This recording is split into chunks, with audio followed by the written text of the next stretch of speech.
Anyways, 2015 car accident happened, rolled the car over, went out the window, should have died, broke 9 ribs, collapsed a lung, lots of internal contusions, ripped my ACL and LCL in my right knee. So really smashed my body up. One of the first things the doctor said, yeah, you're probably going to let that part of your life go, and then walks out to see his next patient. What does it mean to be living, to be alive? To me, it's like, no, like at the center, if you were to draw a big circle, at the center of that circle, the thing you're trying to fight to stay away from is a feeling of hollowness, apathy, a lack of meaning, purpose, direction. And a life well lived does everything it can to be in any direction, even the bad ones, even the suffering. That's rich human living. That's being alive. That's experiencing the full gamut of human emotion. Welcome to the ROKMAN podcast, the podcast brought to you by ROKMAN, the running and fitness challenge brand for those with a deep desire to test and further their limits and live a healthier life with fortitude. At ROKMAN, we provide the challenges, sportswear, content and community to motivate you to push your body, strengthen your mind and achieve your next level of health, fitness and mental resilience. You can sign up and become a member of the team at rokman.co.uk. If you'd like to be notified about new podcast releases, then be sure to hit the subscribe button below. And if you take any value from this podcast, please be sure to give us the thumbs up, leave us a review, or share it via your socials. So in order for us to know which episodes are good, which are bad, we would really appreciate some feedback or engagement. Now, without further ado, I'm Terry Rosamond, ROKMAN founder, and I hope you enjoy. Right, recording in progress. Jason Hardrath, welcome to the ROKMAN podcast. How are you doing today? It's a pleasure to be here. We had to really tweak some time zones to make this work, but here we are. Yeah, exactly. So tell people where you are, because we're in Cardiff, Wales, in the UK. Where are you based? I am in Southern Oregon, next to in a little community called Bonanza. It's a tiny little one gas station town outside of Klamath Falls here in Southern Oregon. So, yeah, well, right near the California border. With a name like Bonanza, you'd think it was all going on there. Right. I love the wall behind you. So what's that? Explain what that is. So yeah, this is my PE office. I started collecting bib numbers when I was in high school for some reason. I don't know why. Maybe it was back then. It was my little confidence boost, my cookie jar, my belief in myself. But when I became a teacher, it's sort of obvious that it's like, okay, the purpose these serve now is to start a conversation with students about life and decisions and making choices to align toward your goals and putting in the work to earn the results you want. And it's definitely worked. It's definitely provoked some really deep conversations with students of mine. Yeah, I suppose each bib carries its own story as well. Oh, so absolutely. You've got a wall. 150 of them back there. 150. So for people listening on the podcast, Jason sat in front of his whole office wall covered in bibs and medals, race bibs, isn't it? Numbers and stuff like that. Yep. So you've got to be proud. You've got to stick this stuff up anyway. It's got to be somewhere. This is what I hate. I hate when people get a medal or something and then it just gets thrown to the back of a drawer, sort of never to be seen again. You need to wear it proud, pop it on a wall, something like that, and it'll empower you every time you see it. So to explain why we've got you on the ROKMAN podcast today, you, from near-death car accident, you were told you couldn't run again by the doctors. You've now gone on to become a world record holder, right? Of holding 100 FKTs, so that is fastest known times on sort of segments or race stretches across the world, I guess, right? Is that correct? Yeah, you correct me. Yeah, you pretty well nailed it. Yeah, in 2015, I'd been training a lot prior. My whole life has been built around the pursuit of physical challenge and the pursuit of physical fitness and racing. Most of these 150 bib numbers came from prior to the car accident. It's been a through line of my life since middle school, right? So a lot of dedication and practice, and right, a lot of rehearsal of the skill of, okay, I'm going to lean into greater discomfort now to get better results later. That discomfort is the path philosophy. That's sort of what's being instilled whenever we train, especially for strength or endurance sports, or even skill sports, even though sometimes the skills are a little less uncomfortable than pure strength or pure endurance to train for. But the process is the same. It's going to be inconvenient or uncomfortable now for better results later. Anyways, 2015 car accident happened, rolled the car over, went out the window, should have died, broke 9 ribs, collapsed a lung, lots of internal contusions, ripped my ACL and LCL in my right knee to complete confetti and had to have it reconstructed, broke my shoulder in 2 places. So really smashed my body up. And yeah, one of the first things the doctor said, my first doctor, I brought up this love I had, this passion I had that, for pursuing at the time, it was triathlon and running. And without missing a beat, the doctor was just like, yeah, you're probably going to let that part of your life go, and then walks out to see his next patient. Yeah, it was, that was a rough moment. That was a low moment in those first few moments after he said that, because I'd never known a version of myself that wasn't expressing himself and pursuing, right. I fell into the identity sort error that we all make, where we self-describe by what we do. So I was like, oh, I'm a triathlete, I'm a runner. And so it's like this whole identity crisis, like, who am I? What am I if I'm not these things? It's like, that was one of the first lessons that came from it. It's like, I'm not what I do. I choose what I do, like an artist chooses their medium. Who I am is a driven, passionate, creative person.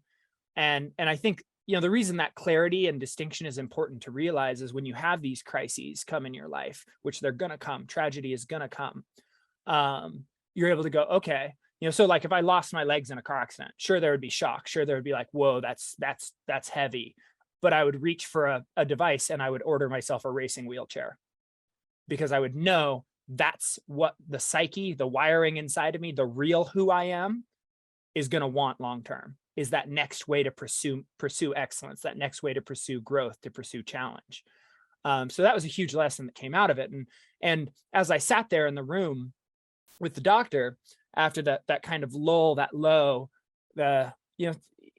things we think of as bad, right? You think of a defiant kid as, it's like defiance is bad. It's like, well, no, everything is a useful tool in the right circumstance. And luckily I was a little bit of a defiant kid in some ways. And in that moment, that defiant spirit, like, no, you don't know me. You don't know what I'm willing to do to get the results I want. And then along with that came an agreement. Like, there's an understanding, like I might not ever, I have a couple bibs back here from Ironman World Championship 70.3. Got to compete internationally in some 70.3 World Championships in Canada and in Austria. And so I had the real realization, like, okay, I might not ever compete at that level again, right? There's got to be some reality to how we navigate our goal setting. But the agreement I made with myself in that moment is that I was going to lean into the discomfort, regardless of how painful it was, regardless of how long it took. And I was going to do that until I got back to some version of what I loved. And that was the agreement, was some version of what I loved. And so, fast forward following that process, lean into 2 years of PT, 2 years of rebuilding strength and coordination, rebuilding balance, rebuilding the functionality and range of motion in that knee and that leg, and building other skill sets at the time. Like, I'd never been a rock climber previously. I hadn't been a mountaineer previously, but I could hike up and down hills, even though I couldn't run. And so I became a hiker, right, during this phase where I couldn't really run because the knee didn't have enough range of motion to do it very well. So hills led to mountains, mountains led to bigger mountains. Pretty soon I ran into mountains that had technical summit blocks where you needed to be able to rock climb. And I was like, okay, I need to take up this new skill. And so I joined a climbing gym and was literally the worst person there. Like 11-year-olds were doing things I couldn't do there. And that was frustrating. That was hard, right? Because our self-judgment is so quick, especially when I was used to being in like the top 2% of the world for, as a triathlete for a few years prior to this accident. It's like I went from being one of the best performers in what I do to being literally the worst person there. And I had to like sit with that. A quote that really resonates with me is, be brave enough to suck at something new. And, I think that's part of navigating pivots in life, is when hardship comes and we have to pivot a bit with what we're doing, we have to be willing to be brave enough to suck at the parts that are new, that can then later on become integrated with the new future trajectory of our lives. And so integrated rock climbing along with this recovery process, built the skills, built the rope skills, built the safety skills, built the mountain knowledge, ended up becoming a mountain guide over this process because I just fell in love with being in the mountains. And discovered FKTs right around the time where I could get back to, sure, I wasn't very fast, but I could go out and jog 20 miles and link a few peaks together over a weekend. And like have a jolly good weekend, just out bagging peaks and seeing beautiful views and doing exactly what I wanted to do in the world, right? Doing what I loved, some version of what I loved, where I felt powerful and in control and free to just do as I pleased. And then I discovered, yeah, FKTs. And I'm like, well, shit, I don't know if I'm allowed to cuss here, but I mean, man, Yeah, go for it. I'm, this is what I'm already doing, right? Like this is the thing I'm doing. And there's a forum, there's a community, there's a place for that. And I now have this unique blended skill set where I'm able to go push myself with a great amount of competence for how to use, the endurance of my body. Sure, I'm not as fast, but I still have all the knowledge on how to fuel, how to train, all that for endurance stuff. And I have this skill set that allows me to move through terrain that a lot of people don't know how to move through. So it's like, all right, let's go down this road. And that very quickly, like very early on, and I didn't talk about it early on because it seemed too like wildly egotistical, but I knew very early, it's like, I'm going to do 100 of these. And, I'm going to aim at being the first person to do 100 of these. I'm going to go as fast and hard as I can through this gauntlet, this pursuit of 100, not just like what's easiest, what's fastest, but what are the things that challenge me as an athlete and push me and our expressions in the mountain that are either aesthetic or have some aspect of challenge, whether that's soloing a rock climb or crossing a glacier with crevasses, or just a ton of vertical gain or through Death Valley. These different physical challenges. I was in one example is I'd never done canyoneering prior to becoming an FKT athlete. And I discovered technical canyons. And I'm like, okay, well, a fully technical slot canyon is not safe to try to compete in. Like that's not safe. But the semi-technical ones are sort of like nature's obstacle course where you're like running hard for like 15 minutes. And then you've got a boulder problem to get around and you have to be able to like jump and grab and move and pivot. And get a little off kilter and work through the problem. And then you're back to running. And you run another 15 minutes and then you have another boulder problem. And so like discovered that and added some of those to the FKT routes. And that also became an expression of it. It's like it gave a place for my creativity, my mind to express itself. When you show up for a race, it's like you pay the race director to take care of all of the logistics and the planning and the course planning, so that all you have to do is test your fitness, which is great, right? There's 150 bib numbers on my wall where I got to do that. I got to run that experiment and really learn about myself. And that opened the door for being able to go, okay, now I want all those logistics, all that mental process, all that creativity back on my own shoulders. And let's see what I can build as I do it.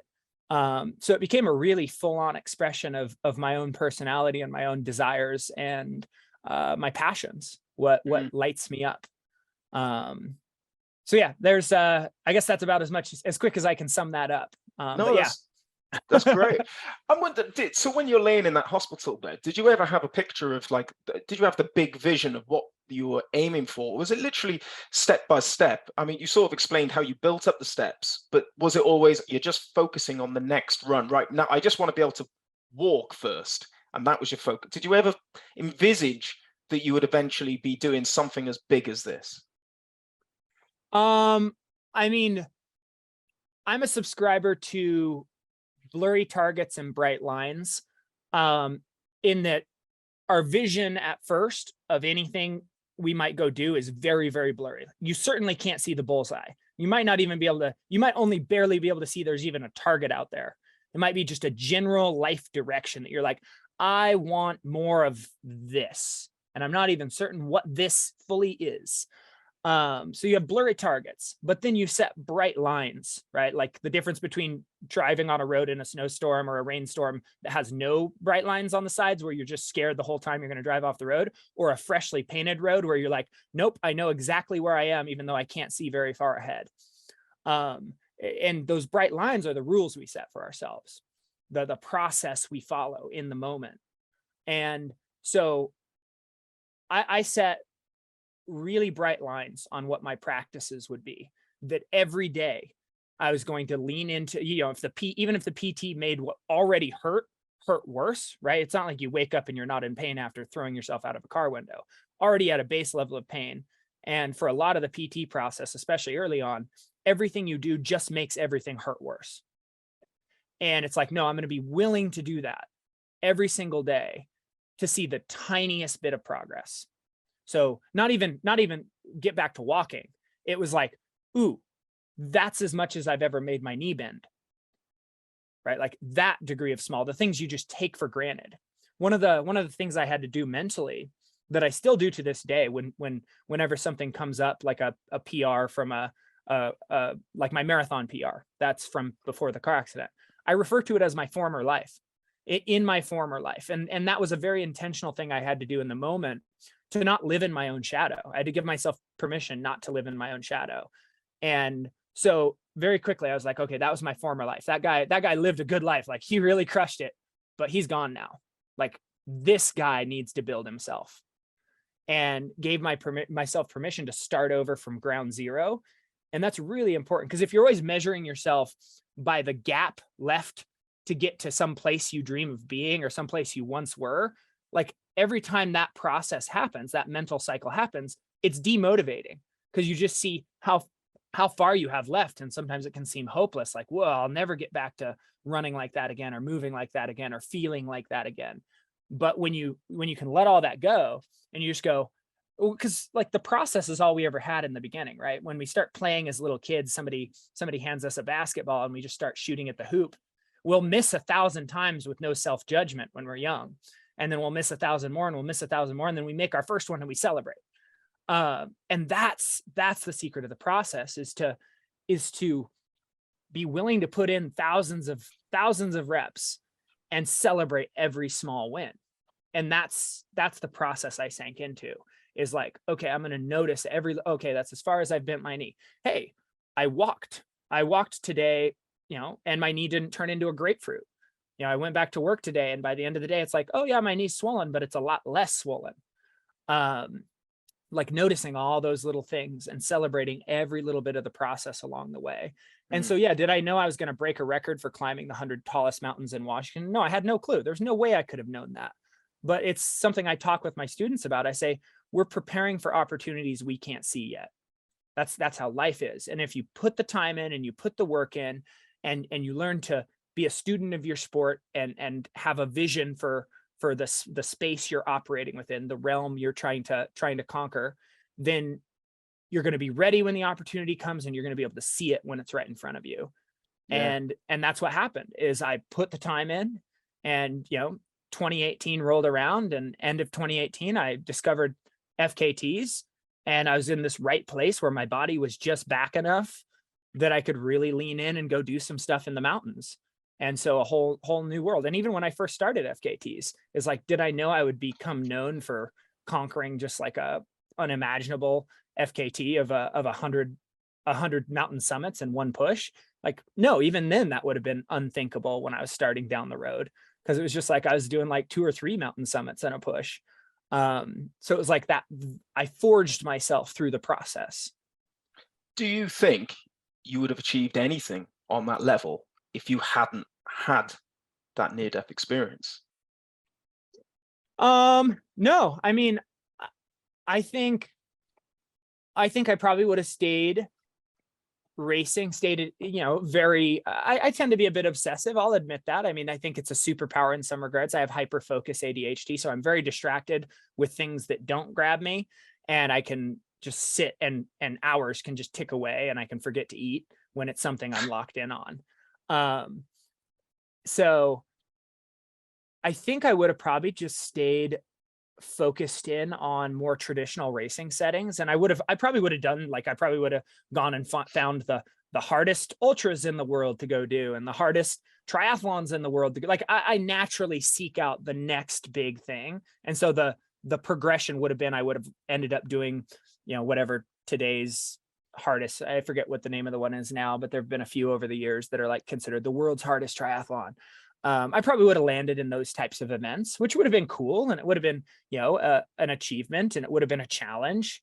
But I don't know. I kind of think this stuff, expressing what's possible in the mountains, especially things like the Bulgers Project, where people weren't even sure that that particular set of mountains, because of how remote they are and how challenging the terrain is, and all the different like route details that are condition and season dependent within the list, a lot of people doubted it could be done in a season. And so to go reach into the chaos and pull out like, no, it is possible. That's a pretty cool thing. That's a pretty special experience. To be able to stand at that brink of the unknown and redefine something. So yeah, in a weird way, even though I would never wish a massive setback, an accident on anyone else, like in a way it was a powerful pivot because of the way I was able to handle it. Absolutely. Is there anything that you can pinpoint from your childhood or upbringing that sort of made you think like this, instill those values within you, to make you the person who you are today? Well, I mean, I'll start with this. Number one, I think any great story we author for ourselves in the present and the future starts with a deep understanding of our story from the past. And I was the ADHD little kid who struggled to sit still, who struggled to not be impulsive and ruin relationships and ruin status within the community and be in trouble with any institution, whether it was school, church, whatever, because I would do silly things in the moment that it wasn't until well after I'd already done the thing that my brain would finally catch up and I would be like, oh, that was a terrible idea, but it's already done. The deed is already done. The friendship is already ruined. The status is already damaged. And, a kid like that has trouble regulating their emotions and trouble controlling their behaviors is really easy to pick on, right? Because you can very quickly get the reaction you want out of them if you've got a little bit of a bully streak in you, which to some degree, almost all kids do one way or another. So I was the subject of a lot of difficulties growing up, but I was lucky enough to find how important physical movement was, because that's one thing ADHD is it's a psyche that's really deeply tied in with the need for physical movement. I think most, and again, this is all guesswork for me, right? Because I'm inside the psyche I'm inside of. It's the water I swim in. But as I can see it, it seems that most people it's much easier for them to like not listen to their body's desire and impulse to move. Their like sickness of sitting still. They're able to like deaden that out much easier than I can. For me, it's very quickly this like raging voice where I can't sit still. Like my staff members have gotten used to me just not sitting in a chair during staff meetings. I'll stand at the back of the room so I can move around. And that's just normal now, which is great that I have an understanding staff that gets that. It's like, I'm not wired the same as everybody else. And I think, right, so being able to look back and go, okay, I was never going to thrive.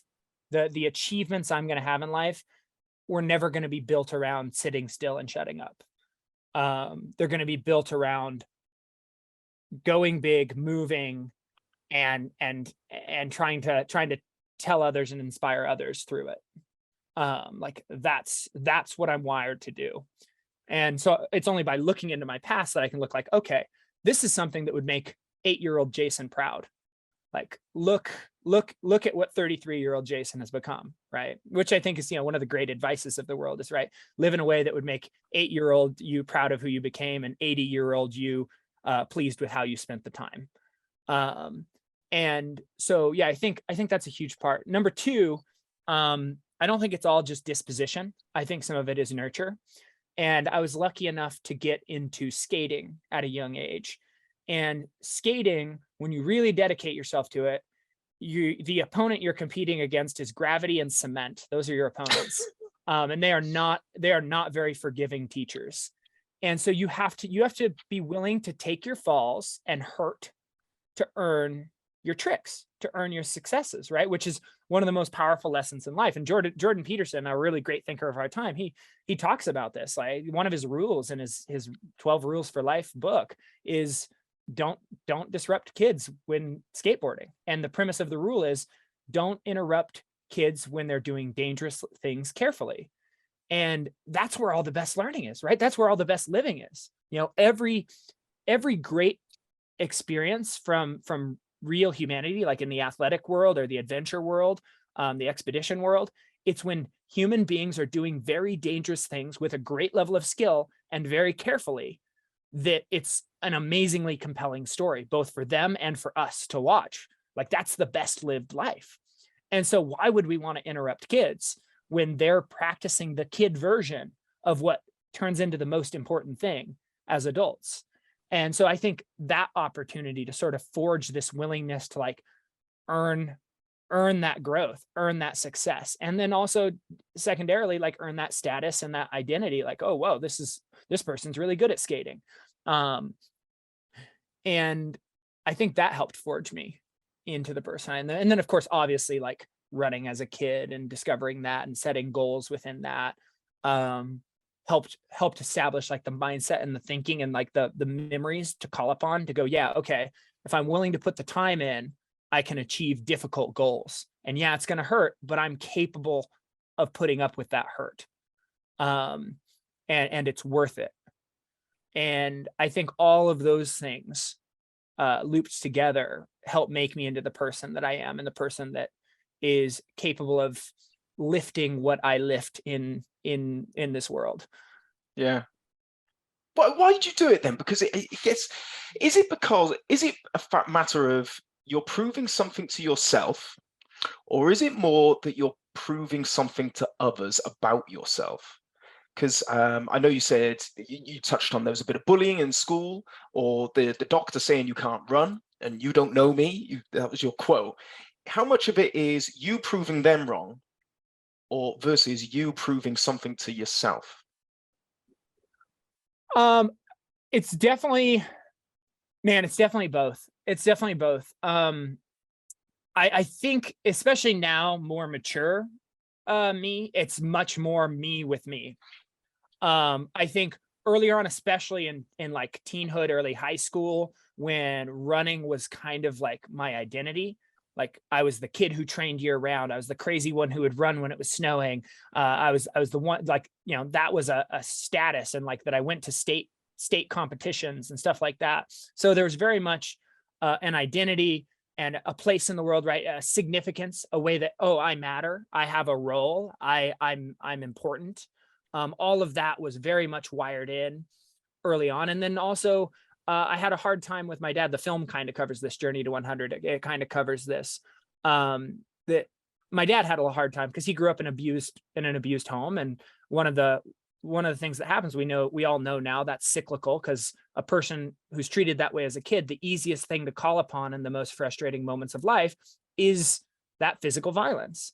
You're left with that mark on you for all of time. And so my dad withdrew from me. I can remember sometimes he got really frustrated, and you could tell like he was restraining himself, and then he kind of withdrew while I was still. And I can look back now with adult words and adult thinking, but at the time, like, how does a kid deal with like dad got really mad, now dad doesn't take me anywhere anymore, he just takes brother.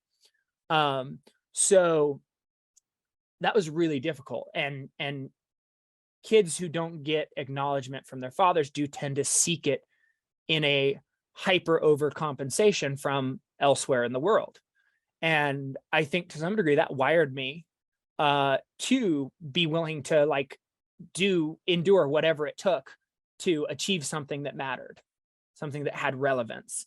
And that owned me, I think, when I was in high school and early college. And I did a lot of work on myself through college, kind of coming aware like how much I was just sort of owned by this overwhelming impulse to just prove myself to others, to achieve the next thing, not just for me, not just for the growth of it, not for the process of it, but for the outcome of it and the identity of it.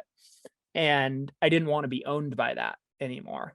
But I can reflect back now and I go, it's like, man, that's a cool switch to have in your brain. Like, I didn't want to like try to do so much work that I made it disappear, right? I didn't want that part of me to be gone, because I love what's possible when I flip that switch. But yeah, now it's definitely more of a personal journey. Although I think vision quests and rites of passage that we create for ourselves, it's like rites of passage are something we know about for cultures for a long time. It's kind of sad in American culture. It's like you turn 16, you get a driver's license, and then you turn 18 and you can smoke and vote. Good for you. Like, you're an adult now. It's like, what? Yeah. What? I think physical rites of passage and physical vision quests where we seek out a challenge that's going to transform us into some better version of ourselves.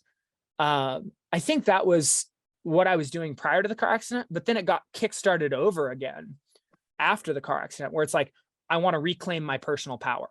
I want to be able to go where I want to go and do the things I want to do. I want to have that freedom. I want to have that power and that control over my universe, where I'm the captain of my soul. And so you look at a lot of my early FKTs, a lot of them are solo. A lot of them are self-supported or unsupported. It was me with me out there testing myself in nature against the best and most difficult challenges I thought were possible for me in nature. So this gauntlet, if you will, that I was running myself through, this testing.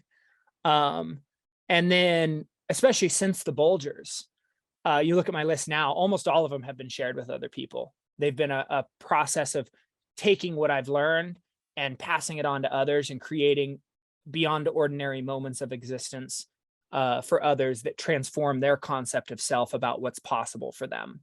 There's definitely been a shift in the focus and the urges there, where now it's like more about sharing and less about growing.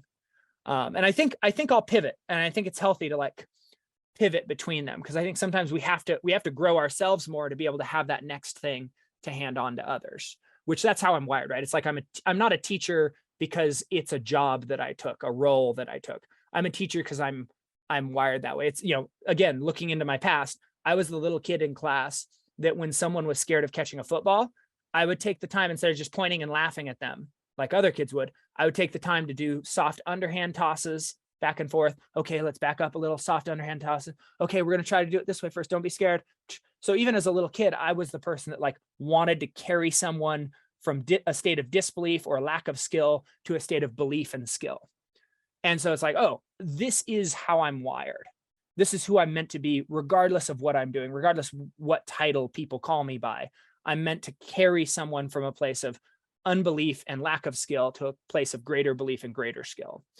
And so, right, I took myself through this gauntlet of learning, and now I'm in the process of circling that back and giving it more to others. Yeah, I think it's important to give back, definitely. Oh, absolutely. Yeah. Absolutely. I think it's what gives everything meaning. Otherwise, you accomplish the things you accomplish and you look at them and go, wow, that's hollow and empty and meaningless and was very, very selfish. Absolutely. The only way the self-development isn't just selfish is if we turn it back to others at the end, right? That's the hero's journey, right? It's not, American culture anyways, it's very much like, yeah, the badass slays the dragon, they're a hero. No, that's not a hero. A hero is the person that slays the dragon, even sometimes reluctantly. Like, they're not the one who wants to have to go, but they slay the dragon to then bring the gold that the dragon is hoarding back to the village and to stop the dragon from killing the villagers. Like, that's why. And so, it's like we know this cycle about what makes life meaningful going way back into myth. And so if we don't follow that path, like that path exists for a reason. If we don't follow that path, we risk making everything hollow and meaningless. Absolutely. I mean, in ROKMAN, we talk about having a purpose, and I think we talk about, what is the meaning of life? And I think the meaning of life is to give your life meaning. But if it's a selfish purpose, if it only serves yourself, that as you just said, it's a hollow meaning. It is all about other people. It's about serving other people, bettering other people. You get so much more from that. You'll get so much more of fulfillment from that than you will serving yourself. So I totally agree. Going on to sort of like a bit of philosophy and stuff like that, I was wondering, what's your understanding of mental resilience, and where do you place it in the importance hierarchy of sort of what you need to endure these challenges or life in general? Oh man, it's I've never billed myself as an elite athlete. Some other people consider what I did in Washington climbing those peaks as elite. I'm on the fence about it. Like, I'll leave that up to them. They can say whatever they want.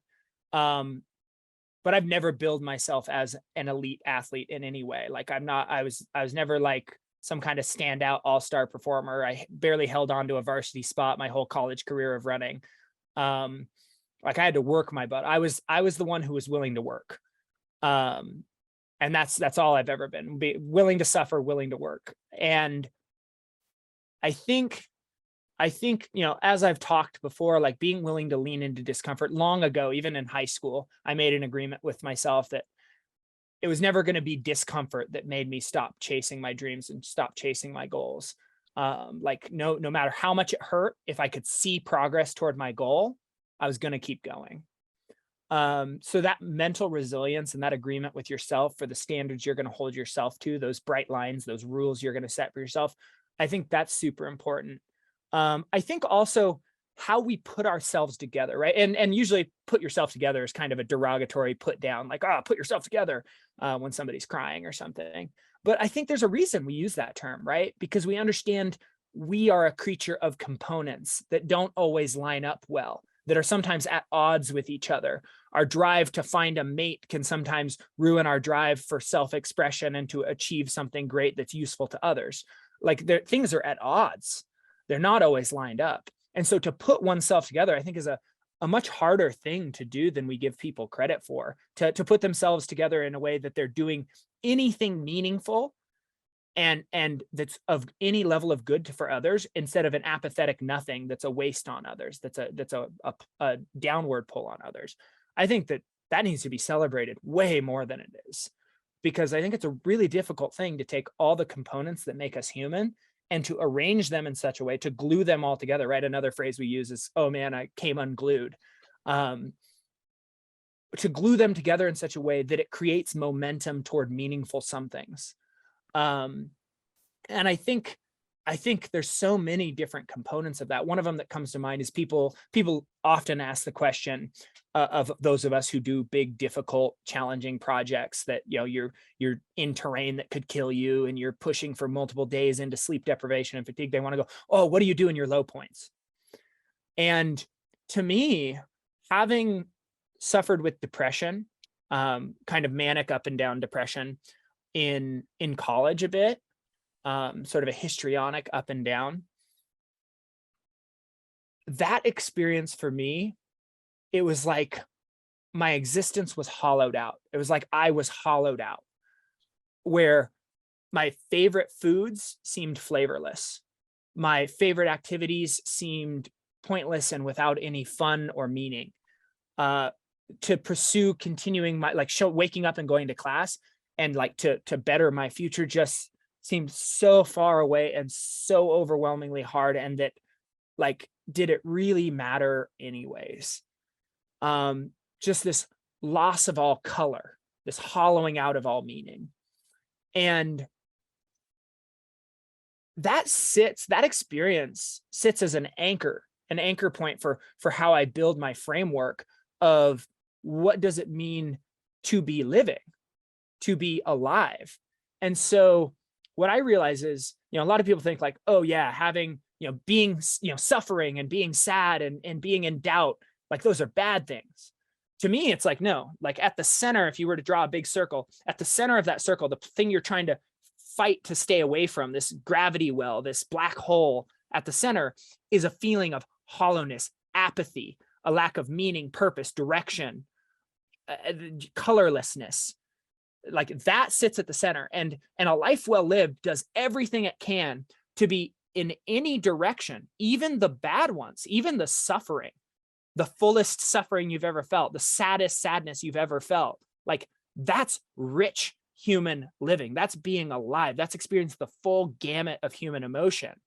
Like that's not to be avoided. So when I'm out there doing these things and I'm in fear of dying and my fingers are cold and my nose is freezing and whatever other number of things are going wrong, and I'm in the pain cave and I'm suffering and I'm like, whew, this is real. That's exactly what it is. I go, this is real. I'm really here. I'm really alive. I'm really doing this and I'm feeling, and this is rich and full. It's not sitting in front of the computer on Facebook or on Instagram or TikTok, endlessly scrolling while feeling nothing and just forgetting every moment of my life. It's very much the contrary. It's the opposite. It's like, I'm going to remember this moment forever, indelibly, in detail.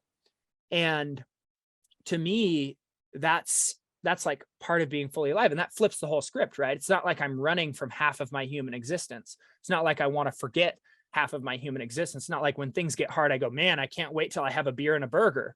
It's like, oh no, here we are. Welcome to the pain cave. Let's decorate.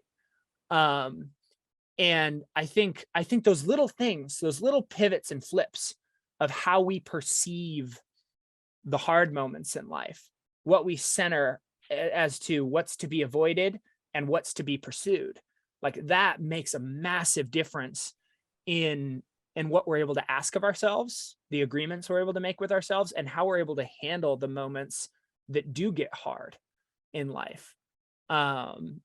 And so I would say, yeah, all that to circle around and to be example of saying that I think our approach mentally and our mental resilience is 1,000% more important, not just for an athletic pursuit, but for our whole life.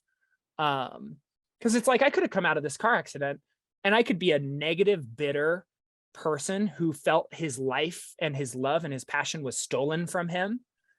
And the only difference between that version of Jason Hardrath, who probably also drinks too much and might be a little bit violent, the only difference between that and this version of Jason that's inspiring and lifting and talking to others, giving talks like this, getting on a stage and addressing audiences of students, like the only difference is the mental approach that went into it, right? That's the divide. Both of those, we know people who have major setbacks and become bitter because of it. We all do. And so the only thing that determines our outcome in life that way is our mental resilience, the approach we have internally for managing those things. So I think it's everything. That is one of the best explanations I have ever heard, Jason. That was brilliant and delivered with passion as well. But you're quite right, because the way you were saying, it's like you've got to head towards these hard, difficult situations, these situations of physical pain, because the opposite doesn't bear thinking about, because you can really go down a downward spiral that, if you don't meet these situations of meaning, these purpose, it doesn't bear thinking about where you can end up that place. Yeah, your nose might be hurting, your fingers might be freezing, you may be, your legs may be burning, but that's so much better than the opposite of where it goes. But Jason, I know you're pushed for time, so that was amazing. We'll have to wrap it up there, but that was amazing. I really enjoyed that. I was just sat back watching and listening, so it was great. And I know the listeners are going to take some real value from that. But what does the future hold? Where are we going? 101 FKTs? Oh, well, I'm already to 115. Yeah, definitely. I always like to say that the way you're properly aligned in life is that the way you want to celebrate doing the thing is by doing more of the thing. Yeah. So it wasn't like I got to 100 and I'm like, oh man, I'm so glad I can be done with this. Like, oh, that was hard and I'm sick of it. No, it's like I finished. I'm like, well, I'm in this part of the country. Like, what else can I do while I'm here?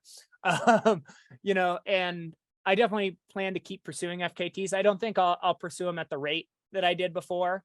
I was kind of going at a breakneck every single weekend and then multiple per week during my summers and my breaks as a teacher.